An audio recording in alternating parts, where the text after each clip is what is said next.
तुझं मागतो मी आता, मागतो आता तुझं, मागतो मी आता, मागतो आता मज द्यावे एकदंता, तुझं मागतो मी आता, मागतो मी आता, तुझं मागतो मी आता. गणपती बाप्पा मोरया. माझ्यासोबत स्वरांगी मराठे आहे आणि सुमित आहे आणि मी आहे डिलाय रोड येथील पंचगंगा सार्वजनिक गणेशोत्सव मंडळात मी आली आणि तुम्ही पाहू शकता इथे कोल्हापूरच्या ज्योतिबाचं हुबेहूब मंदिर बांधण्याचा प्रयत्न केला आणि हा सगळा श्रेय जातो आर्ट डिरेक्टर सुमित याला, ज्यानं पोर बाजार या सिनेमाचंही आर्ट डिरेक्शन केलेलं. तुम्हा दोघांचंही मनापासून स्वागत आहे. सुमित, खूप उत्तम, खूप सुंदर. म्हणजे मला असं प्रत्यक्षात असं वाटतंय की मी या देवळात आले कोल्हापूरच्या. काय डोक्यात ठेवून हे सगळं तू केलं? सर्वप्रथम जेव्हा कोल्हापूरचं ज्योतिबाचं मंदिर उभं करायचं ठरवलं तेव्हा त्याच्याविषयीचा थोडासा इतिहास मी पाहिला. तर हे मंदिर डोंगरावरती बांधण्यात आलेलं आहे, म्हणजे उभारण्यात आलेलं आहे. एक काळ असा कोल्हापूरचा होता जेव्हा तिकडे राक्षसांनी, म्हणजे रत्नासूर राक्षसांनी तिकडे खूप हाहाकार माजवला होता आणि त्यावेळेला अंबाबाईला पण त्यांनी त्रास दिला होता आणि अंबाबाईनी केदारेश, आणि मग त्या ज्या डोंगरावरती वध केला गेला केदारेश्वरांनी, त्या डोंगरावरती सतत आपण एक कृपादृष्टी राहू देत अशा हिशोब, म्हणजे अशा उद्दिष्टाने तिकडे ते मंदिर बांधण्यात आलं आणि मग तो ज्योतिबाचं मंदिर तिकडे आज बांधण्यात आलेलं आहे. जेव्हा मी तिथे बघायला गेलो तेव्हा ते कंप्लीट दगडी मंदिर आणि 4 कळस आणि असं सगळं भव्य बघून मला असं वाटलं पहिल्यांदा की अरे, हे आपण उभं करू शकू की नाही. कारण कसं होतं की देवस्थान किंवा अशा सगळ्या गोष्टी उभ्या करत असताना आपल्याला एक म्हणजे आपल्याला त्या तशाच पोहोचल्या पाहिजेत, कारण लोकांच्या भावना त्याच्याशी जोडलेल्या असतात. आणि मग हे माझ्यासाठीचं खूप मोठं चॅलेंज होतं, जे मी स्वीकारलं मे महिन्यामध्ये आणि मे महिन्यापासून या कामाला सुरुवात केली आणि आज तुम्ही बघताच आहात. स्वरांगी, सगळीकडे गणेशोत्सवाची धूम पाहायला मिळते आणि तू स्वतःच बाप्पाच्या दर्शनासाठी आली आहेस. मनात काय चाललंय? कारण मला माहिती आहे तुझा पोर बाजार हा सिनेमा लवकरच रिलीज होणार आहे आणि तुझं सबमिशनही चाललेलं आहे साईड बाय साईड. काय सांगशील? पोर बाजार रिलीज होतो आहे सप्टेंबरमध्ये. पोर बाजार हा एक सुंदर, छान, आम्ही सगळीजणं मजा धमाल मस्ती केली आहे, पण त्याहीपेक्षा जाऊन पोर बाजारमध्ये आम्ही एक सामाजिक संदेश देतो आहे, तो अतिशय महत्त्वाचा आहे. आज आपण ह्या गणपतीला इथे आलो आहे. सुमितने समाजाला धरून असा छान गणपती बनवला आहे जो आपल्याला शिकण्यासारखा आहे. तर आज बाप्पाकडे एवढंच मागूया की आत्ता आपण जे काही बघतो आहे समाजामध्ये किंवा आम्ही मुलं म्हणून आत्ता जे काही फेस करतो आहे ते सगळं त्याच्या विरुद्ध उभं राहण्याची आम्हाला शक्ती दे, मुलींना शक्ती दे, हे आज मी बाप्पाकडे मागेन. या ठिकाणी मला आवर्जून सांगावंसं वाटतं, हे जे सगळं डेकोरेशन हे संपूर्ण इको फ्रेंडली पद्धतीनं करण्यात आलेलं आहे आणि सुमित जो स्वतः आर्ट डिरेक्टर आहे त्यांनी ते खूप डोक्यात ते सगळं ठेवून हे सगळं प्लॅनिंग केलं आहे. आणि मी पाहू शकते इकडे आय थिंक थर्मोकॉल डिस्पोजल मटेरियलनी काहीतरी हे करण्यात आलं. मग याबद्दल थोडंसं सांगशील? इको फ्रेंडली हा जो ही जी थीम आहे त्याबद्दल थोडंसं सांग. कसं होतं की इको फ्रेंडली बोलल्यानंतर एखाद्या गोष्टीचं रिसायकल, रिड्यूज आणि रियूज झालं पाहिजे असं मटेरियल असतं. तर मी हे मंदिर उभं करताना कपडा, कागद, म्हणजे हँडमेड पेपर्स, जे पेपरपासून तयार केलेले पेपर असतात त्यापासून तयार करण्याचा प्रयत्न केला आहे. काय होतं की आपल्याला काही मोठ्या मोठ्या गोष्टी हलक्या करायच्या असतात, कारण आपण इथे प्लास्टर ऑफ पॅरिस किंवा सिमेंटचा वापर केलेला नाही आहे. तर त्यामुळे ते वापरत असताना, म्हणजे त्याच्या सबस्टिट्यूट म्हणून जेव्हा आपण थर्माकॉल वापरतो, कारण थर्माकॉल हा आपल्याला स्वस्त मिळतो किंवा आपल्याकडे सगळीकडे जे म्हणजे सामान्य लोक आहेत ते साधारण 2,500-3,000 हजारापर्यंतचेच मखर घेऊ शकतात घरगुती.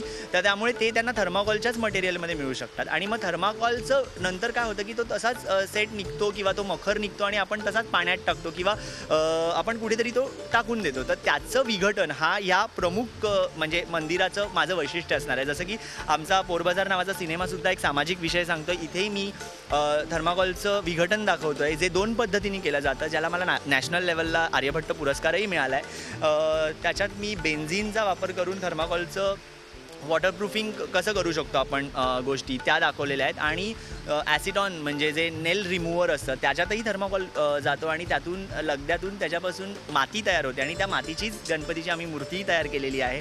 सो त्या अशा सगळ्या गोष्टीतनं रियूज होऊ शकतो. तर थर्माकोलचं 1:1000चा रेशो आहे. म्हणजे एक थेंब जर नेल रिमूव्हरचा असेल तर 1000 गोळे थर्माकोलचे त्याच्यामध्ये जातात पूर्णपणे. सो मोठ्या प्रमाणावर ते विघटन होऊ शकतं आणि आज थर्माकोलला ऑप्शन नाही आहे कारण तो हलका आहे, स्वस्त आहे.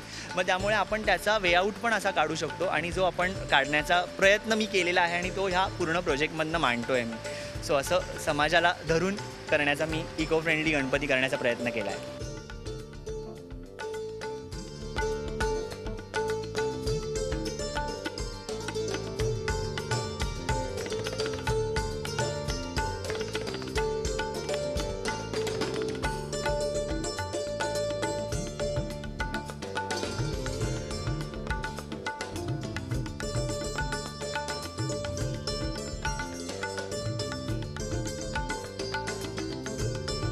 सुमित, इतकं छान छान तू सांगितलंयस आम्हाला आणि हा सेट पण खूप सुंदर भव्य दिव्य दिसतोय आणि खूप छान पेंटिंग्स मला इथे दिसतात. जरा आम्हाला दाखव हे सगळं काय आहे आणि सांग याबद्दल. हे स्पेशली सगळं कोल्हापूरचं मंदिर असल्यामुळे मी पेंटिंग स्टाईल वापरली आहे आणि ही पेंटिंग स्टाईल याच्यासाठी वापरली आहे कारण कोल्हापूर म्हणजे कलापूर, म्हणजे जुनं कलापूर. तर त्यामुळे ते कलाकारी पूर्ण सगळीकडे दिसावी यासाठी हे सगळं पेंटिंग केलेलं आहे. यात शाहू महाराज, कुस्ती, महालक्ष्मी, अंबाबाई, बाबूराव पेंटर, म्हणजे कोल्हापूरच्या सगळ्याच गोष्टींना, कला, क्रीडा, सगळ्यालाच एक हात घालून ही अख्खी एक वॉल ग्राफिटी तयार केलेली आहे आणि ती पण पूर्ण आम्ही पेंटिंग केलेली आहे. कारण पेंटिंग हे तिथलं म्हणजे मूळ म्हणता येईल किंवा आपण म्हणू की अनेक कलाकार हे कोल्हापूरचे आहेत. तर त्यामुळे हे असं पेंटिंग स्टाईलमध्ये केलेलं आहे आणि बाकी मंदिर तर तुम्ही बघताच आहात. ट्रेडिशनल लुक अगदी देण्यासाठी हे सगळं जे मला वाटतं हे पण करण्यात आलं. आय मीन हे स्कल्पचर्स सगळे जे आहेत ते पण केलेले आहेत जे तिथे आहेत.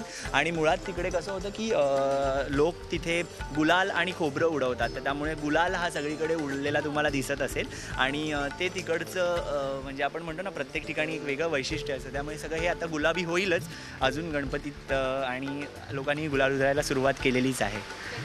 सगळे नुसते स्केचेस काढण्यात आले आहेत ना या हे सगळे इलस्ट्रेशन्स आहेत. हे करण्याचं कारण असं होतं की लोकांना एक कोल्हापूरविषयी पण माहिती मिळावी. म्हणजे नुसतंच मंदिर किंवा मंदिराविषयी माहिती नाही तर कोल्हापूर काय आहे, ते कसं तयार झालं आहे.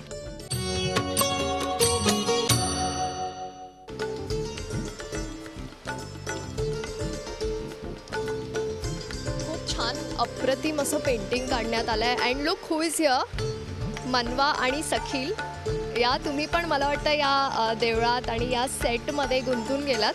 कम्प्लिटली पाहिजे. इतकं सुंदर आहे हे सगळं आणि इको फ्रेंडली आहे. त्यामुळे मला वाटतं की आपल्या सगळ्यांनाच काहीतरी शिकण्यासारखं आहे की आपण इतकं सुंदर क्रिएशन पण इको फ्रेंडली पद्धतीने करू शकतो. मनवा, पोर बाजार सिनेमा रिलीज होतोय आणि तुझ्या टीमसोबत तू इथे या ठिकाणी आलेली आहेस, बाप्पाच्या दर्शनासाठी आली आहेस. काय मनात चाललंय, धाकधूक वगैरे? भीती, स्ट्रेस ते सगळं तर आहेच, पण सगळ्यांकडनं खूप छान सपोर्ट मिळतो आहे. मग ती टीम असो, कास्ट आणि क्रू असो किंवा तुम्ही मंडळी असो, त्यामुळे खूप सपोर्ट आहे. आणि म्हणून पुन्हा एकदा सुमित ज्याने पोटबाजारचं आर्ट डिरेक्शन केलं आहे त्यांनीच हा सेट उभारला आहे. आणि म्हणजे गणपती घरातच आल्यासारखं आहे ना, आम्हाला कुठे बाहेर जायची गरजच नाही, सुमितनेच बनवलं आहे. सो घर का मामला आहे म्हणून आम्ही सगळे इथे आज आलो आहे दर्शन घेण्यासाठी. आणि सखील पण आहे आपल्यासोबत. ये सखील, सखील मनात काही चाललंय काय, बाप्पाकडे काय मागणार आहेस किंवा काय सिक्रेट आहे? सिक्रेट नाही, सगळ्यांनाच माहिती. आता आमचं एक मूवी रिलीज होतोय, so it should go well आणि सगळं छान झालं पाहिजे, हेच मागायचं आहे. सेट फिरतोय, मला वाटतं आता आपण बाप्पाचे दर्शन घ्यायला हवेत. So let's go.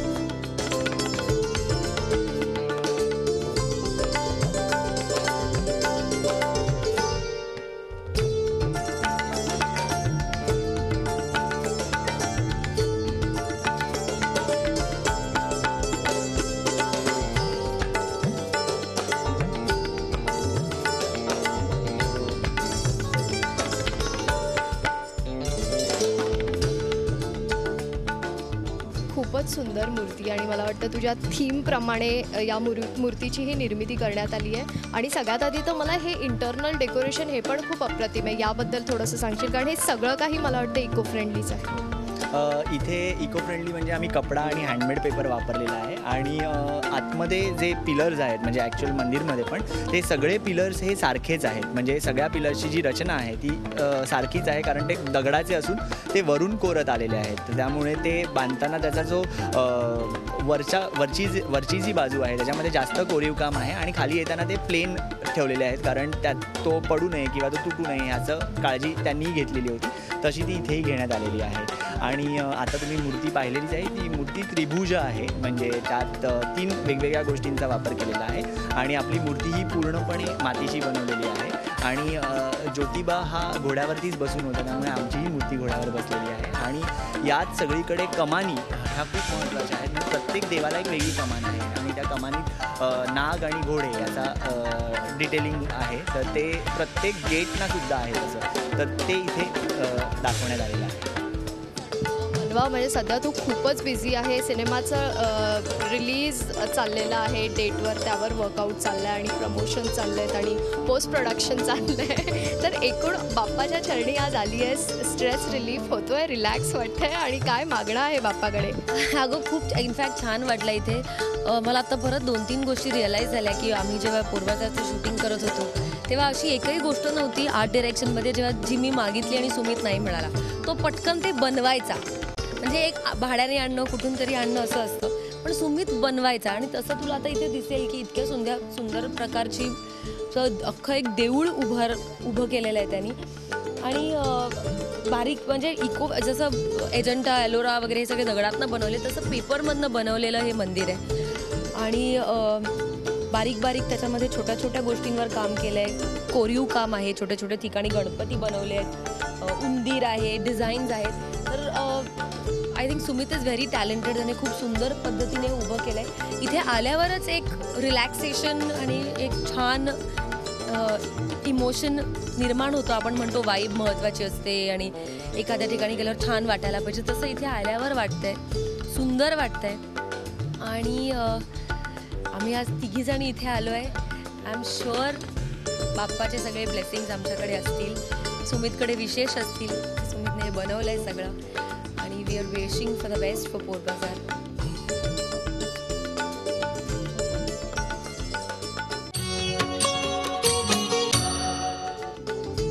सेटविषयी बोलतोय, या सगळ्या डेकोरेशनविषयी बोलतोय. मला वाटतं सिनेमात ही वेगवेगळे सेट्स बनवण्यात आल्यात. सुमितनी वेगवेगळी क्रिएटिव्हिटी केली आहे. तर सिनेमातल्या सेट्सविषयी किंवा कशा प्रकारे शूटिंग केलं आहे त्याबद्दल थोडं सांगशील? कारण मगाशी हा सांगत होता की एकाच हॉलमध्ये तुम्ही बऱ्याच काही गोष्टी निर्माण केल्या.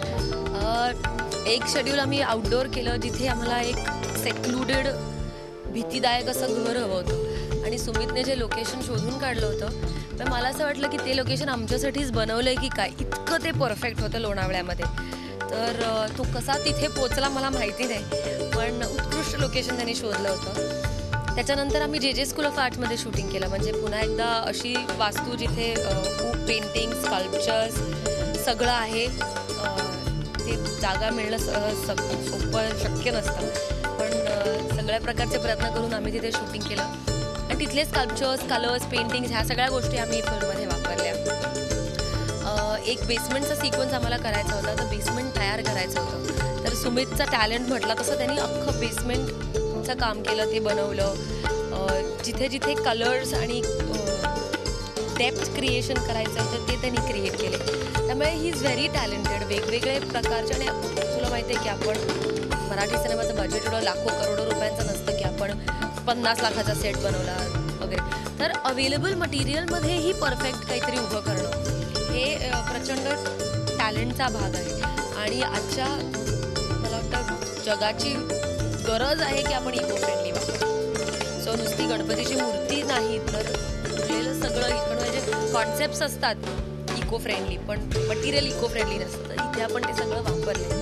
सो आय थिंक दॅट्स आणखी एक गोष्टीचं मला वाटतं इथे आवर्जून सांगा, तुम्हा दोघींच्याही घरी गणपती असतात ना, आणि गणपती आहेत आय मीन. सो कसं काही सेलिब्रेशन चाललंय घरी? घरी आता गणपती आले त्यामुळे तयारी सगळी चालू होती, त्यात मजा येत होती. आता मी ह्याच्यातून एक शिकलो आहे की आता थर्माकोलचा वापर आम्ही करणार नाही आणि आता आम्ही सुमितकडून शिकू की छान इको फ्रेंडली गणपती आम्ही कसा डेकोरेट करू किंवा तर आता पुढच्या वर्षी आम्ही वेगळी तयारी करू. आणि काय मोदक आणि हे सगळ्याची तयारी तर ते तर कधी पण चालूच असते, खाण्यासाठी तर तयारच असतो आम्ही.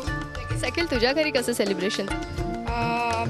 आमची तयारी थोडीशी लेट सुरू होते कारण आम्ही डेकोरेशन फुलांचं करतो आणि आमची म्हणजे मूर्ती चांदीची आहे कारण बाबा म्हणजे बरेच वर्ष आधी आम्ही ती म्हणजे ते इको फ्रेंडली व्हावं म्हणून चांदीची मूर्ती करून घेतली. त्यामुळे आता तयारी आमची खरी सुरू होईल गणपतीसाठीची. आणि बाकी सगळं जोरात स्वरांगी म्हणली तसं मोदक बिदक सगळ्याची झाली आहे तयारी सुरू, ते महत्त्वाचं.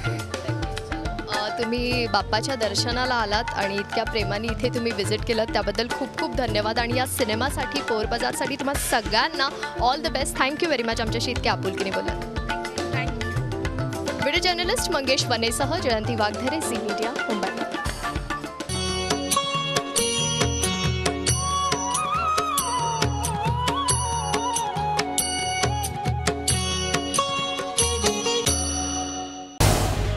झी 24 तास रहा एक पाऊल पुढे.